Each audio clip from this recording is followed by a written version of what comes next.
할렐루야. 아멘. 새벽 시간을 깨워서 지금 말씀 앞에 나온 우리 모두에게 말씀으로부터 나오는 은혜와 능력, 그리고 아까 함께 나누었던 읽었던 말씀처럼 성령님이 하심으로써 나타나는 그 능력과 은사들이 우리에게 함께할 줄로 믿습니다. 아멘. 오늘 말씀 속에서는 그렇게 길고도 또 길었던, 또 지겹고도 지겹던 야곱과 라반의 관계가 어느 정도 정리가 되기 시작하는 말씀이 바로 오늘 말씀입니다. 어제 말씀을 보니까 라반의 집을 떠나서 고향으로 돌아가는 야곱과 자신의 딸들을 라반이 쫓아갑니다. 그리고 오늘 말씀 속에서 쫓아온 라반에게 야곱은 지금까지 그 라반에게 받았던 모든 고생들, 지금까지 20년 동안 마음에 담아두었던 것을 모두 담아서 쏟아내기 시작합니다. 그리고 우리는 뭐 하소연이라면 하소연이랄 수 있겠죠. 그런 야곱의 말을 통해서 하나님께서는 우리의 모든 상황과 기도와 수고를 알고 계시고, 또 때로는 그 모든 기도와 상황과 수고를 하나님께서는 계수하고 계시다는 것을 우리는 알 수 있습니다. 따라서 오늘 말씀을 통해서 첫 번째로 나눌 것은 바로, 첫 번째는 하나님께서는 우리의 상황과 수고 그리고 그 모든 기도를 알고 계신다는 것입니다. 오늘 말씀 36절을 시작으로 정말 야곱은 와다다다다라는 표현이 정말 맞을 정도로 라반에게 그동안 하지 못했던 말을 쏟아내기 시작을 합니다.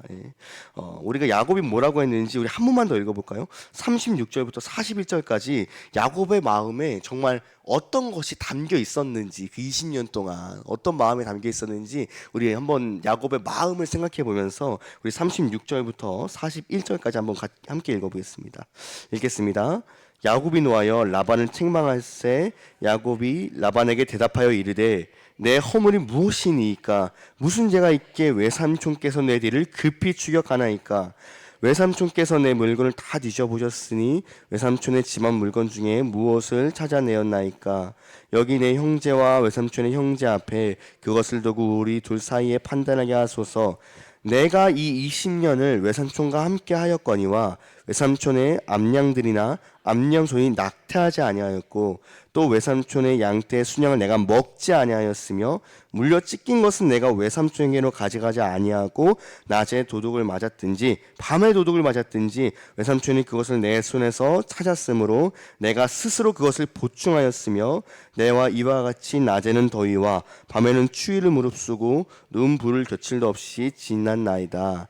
내가 외삼촌의 집에 있는 이 20년 동안에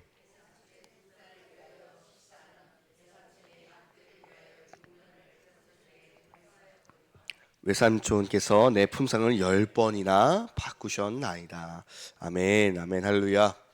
야곱의 마음에 얼마나 한이 맺혔으면, 그 20년 동안 얼마나 이게 한이 맺히고 또 하고 싶은 말이 그렇게 많았으면 이렇게 쉴 새 없이 정말 랩을 하듯이 정말 이렇게 와다다다다 써야 되는지 모르겠습니다. 말씀을 보니 야곱이 노했다라고 나와 있습니다. 36절에 노했다고 나와 있는데, 이는 단순히 어느 정도의 화가 난 정도, 뭐 단순히 조금 언성이 높아 정도의 말이 아니라 얼굴이 빨개질 정도로, 사람이 막 화를 내고 열을 내고 말을 빨리 하면은 얼굴이 시뻘개지잖아요. 그 정도로 야곱이 화가 났다는 거예요.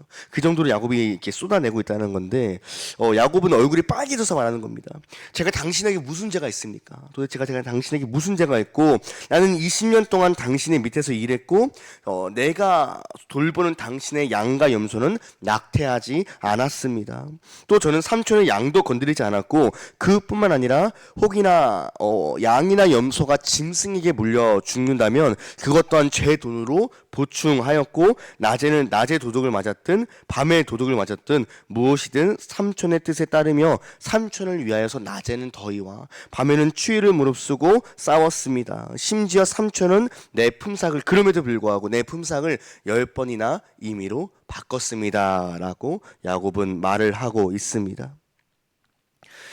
그동안 자신의 마음을 억누르고 있던, 그동안 자신의 마음에 맺혀있던 것들을 말 그대로 쏟아내고 있는 상황인 것입니다. 근데 그게 중요한 게 아니라 그 다음에 나오는 말씀이 너무나 중요하거든요.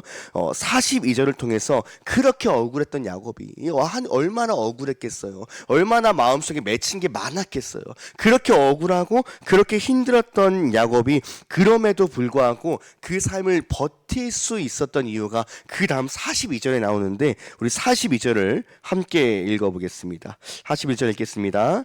우리 아버지 하나님 아브라함의 하나님 곧 이삭이 경외하는 이가 나와 함께 계시지 아니하였더라면 외삼촌께서 이제 나를 빈손으로 돌려보내셨으리다마는 하나님이 내 고난과 내 수고를 보시고 어젯밤에 외삼촌을 책망하셨나이다. 아멘, 아멘. 하나님께서 뭐를 보셨다고요?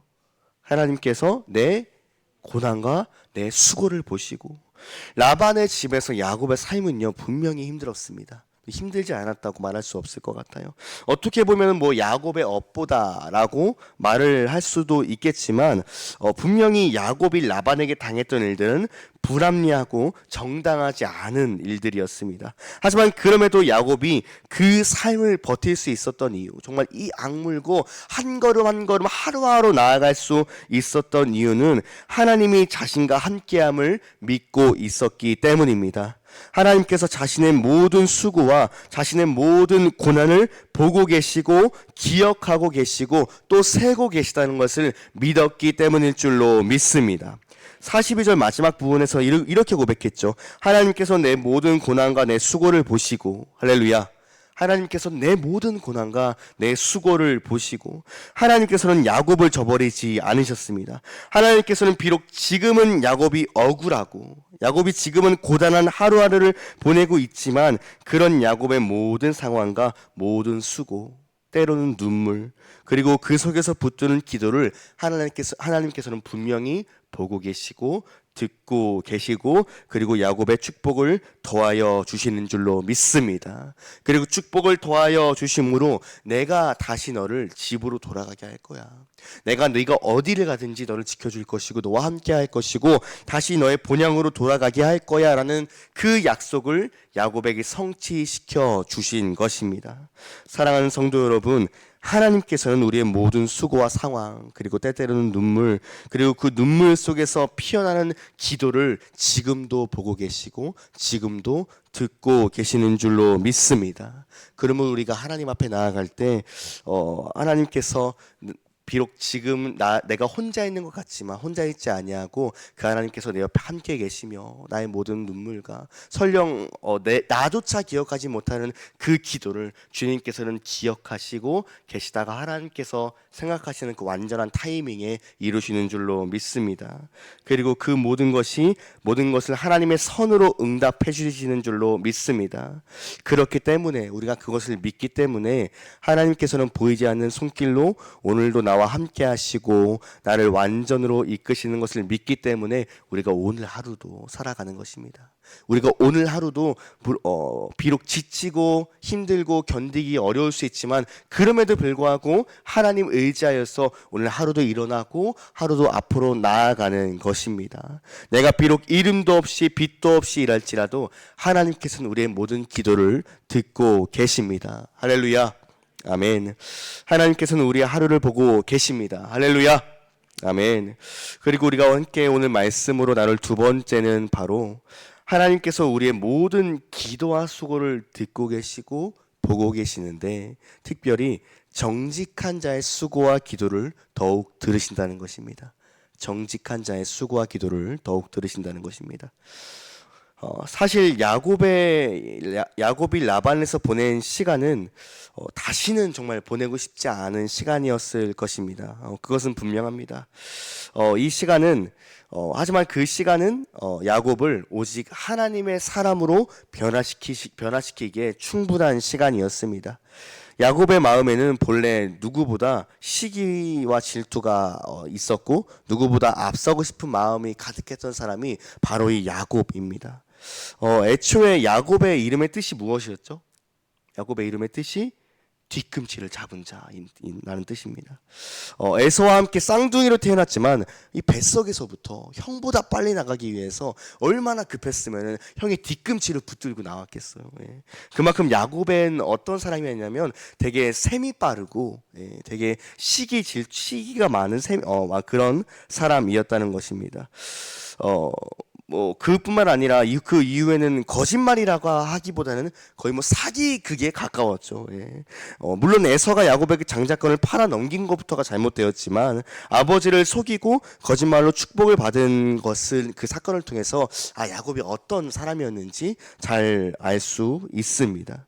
하지만 오늘 말씀에 나온 야곱의 모습은 이전의 거짓말쟁이, 계산이 빠르고 시기가 많고 얍삽한 도망자의 모습이 아닌 아주 성실하고 정직한 사람의 모습이라는 것을 볼 수 있습니다.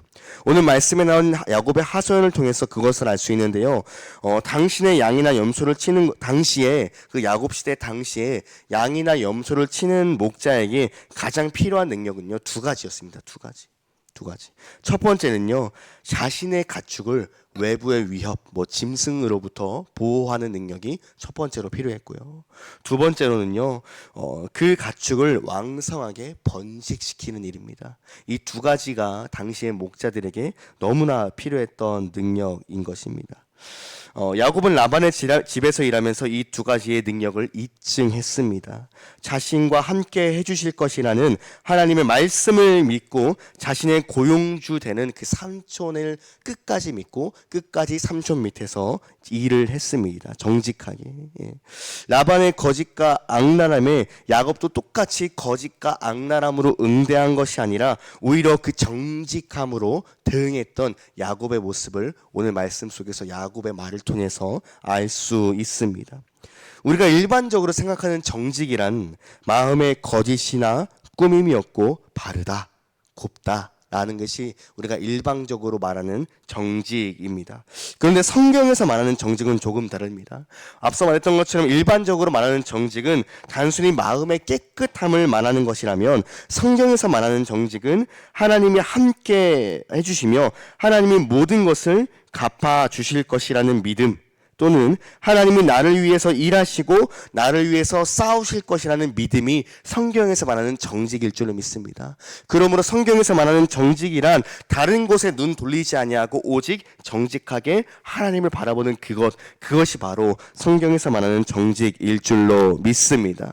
우리는 하나님 앞에서 정직해야 합니다. 물론 하나님 앞에서 마음이 깨끗하여도 하지만 하나님을 믿는 사람이라면, 세상을 기도로 맞서는 사람이라면, 기도로 내 고도를 높이고자 하는 사람이라면 내 싸움은 더 이상 내게 속한 것이 아니요 하나님께서 나를 위하여 싸우는 싸움임을 믿고 내가 나아가야 합니다. 야곱이라고 왜 안 힘들었겠습니까? 야곱이라고 왜 안 힘들었겠어요? 속된 말로 정말 얼마나 그 라반의 집에서 더럽고 치사했겠어요. 야곱이 자신의 집에서는 기원받는 막둥이였는데, 내 집에서는 정말 기원받는 막둥이였는데 얼마나 힘들었겠습니까? 하지만 야곱은 하나님께서 자신을 위하여 싸워주시고 훗날에 이것들을 모두 되갚아 주실 것이라는 믿음으로 오로지 한 곳만 바라보며 하나님만 바라보며 정직함으로 나아갔습니다. 하나님은 그런 정직한 자를 찾고 계시는 줄로 믿습니다.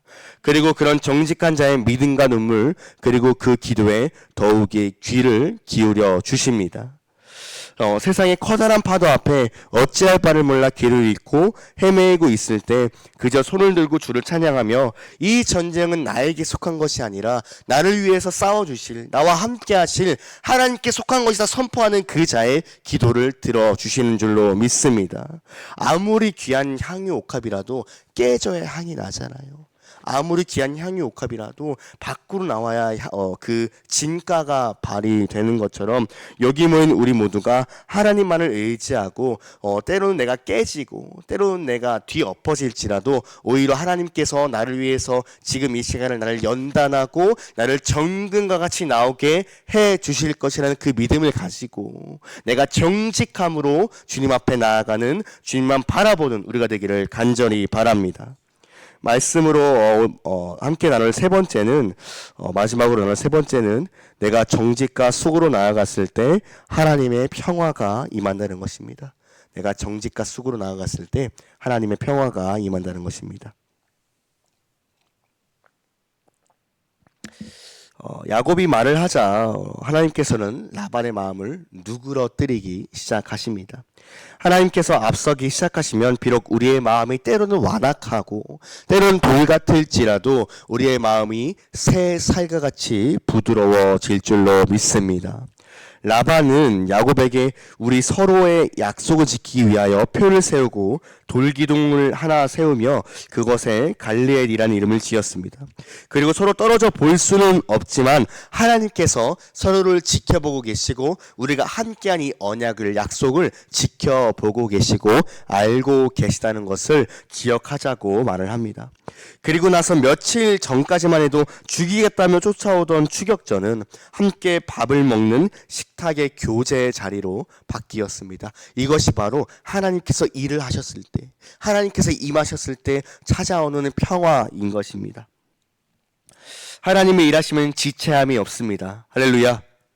하나님의 일하심은 지체함이 없고 설령 우리가 보기에는 지체되고 더딘 것 같지만 우리를 향한 하나님이 그리시는 큰 그림을 본다면 그 그림에 맞춰서 완벽하게 흘러가는 것입니다. 하나님의 방법에 맞춰서.